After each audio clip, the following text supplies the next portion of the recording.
Bonjour, mon nom est Claude Farier. L'intention de cette vidéo est de vous donner quelques conseils qui vont vous permettre de maximiser les retombées de votre investissement.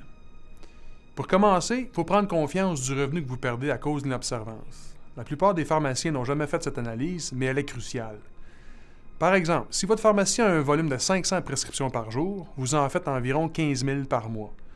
On sait qu'environ 4 % des prescriptions que vous servez sont des dispositifs qui sont couverts par nos vidéos, donc vous servez environ 600 de ces dispositifs par mois. Ces médicaments-là sont souvent techniquement difficiles à expliquer, mais surtout très difficiles à comprendre pour le patient. Si mal utilisés, ils ne sont pas efficaces, peuvent engendrer des effets indésirables, ce qui engendre une observance. Je vous donne un fait vécu. Mon père a reçu une prescription d'un discus il y a quelques mois. Situation type, il est en voiture avec ma mère en sortant de chez son médecin et c'est elle qui va faire remplir la prescription. Une semaine après, ma mère téléphone au médecin lui disant que mon père n'a plus de voix. Donc le médecin lui dit d'arrêter le médicament immédiatement. Mon père ne savait juste pas qu'il devait se rincer la bouche après l'utilisation. Donc, des 600 dispositifs que vous servez par mois, il y a au minimum 50 % des gens qui ne les utilisent pas convenablement. Ça fait donc 300 patients.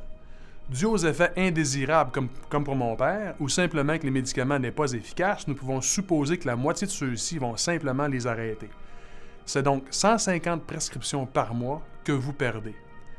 À 12 $ en moyenne de profit par prescription, vous perdez au minimum 1 800 $ par mois ou près de 22 000 $ par année.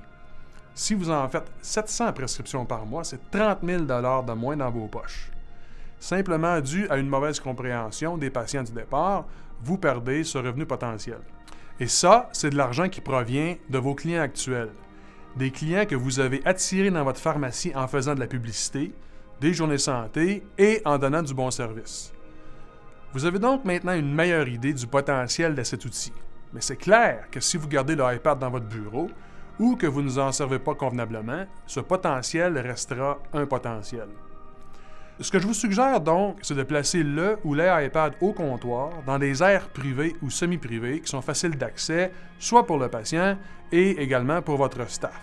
Au besoin, utilisez des écouteurs. Vous devez également faire en sorte que votre préposé à l'accueil soit la personne qui engendre le processus.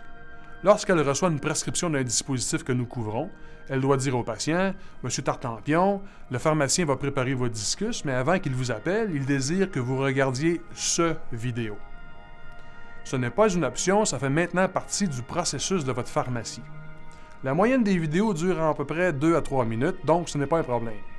Lorsque le pharmacien livre le discus et donne son conseil de base, au lieu d'en faire l'explication, il va pouvoir dire au patient « Vous avez regardé la vidéo, avez-vous des questions? » S'il n'y a pas de questions, alors le pharmacien pourra simplement demander au patient de lui montrer comment ce dernier l'utilisera à la maison. Il va pouvoir alors se concentrer sur le patient et peut-être sur ce que le patient n'a pas compris, et c'est là que la communication patient-pharmacien sera la plus efficace. Finalement, il pourra donner au patient une carte d'accès qui permettra à ce dernier de pouvoir regarder les vidéos à partir de la maison aussi souvent qu'il le désire. Dernièrement, si vous offrez le service de livraison, je doute que votre livreur montre au patient comment utiliser les dispositifs au patient.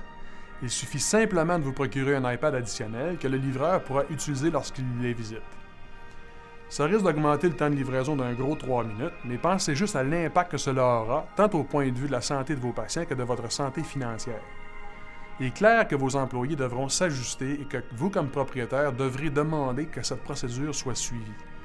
Si votre objectif est d'augmenter vos revenus, cette technique est beaucoup plus facile et beaucoup plus efficace que d'augmenter le nombre de patients qui visitent votre pharmacie. Comme d'habitude, je vous invite à communiquer directement avec moi si vous avez des questions ou des idées quant au prochain sujet de nos vidéos. Je vous remercie d'avoir pris le temps de regarder cette vidéo et je vous souhaite une belle journée.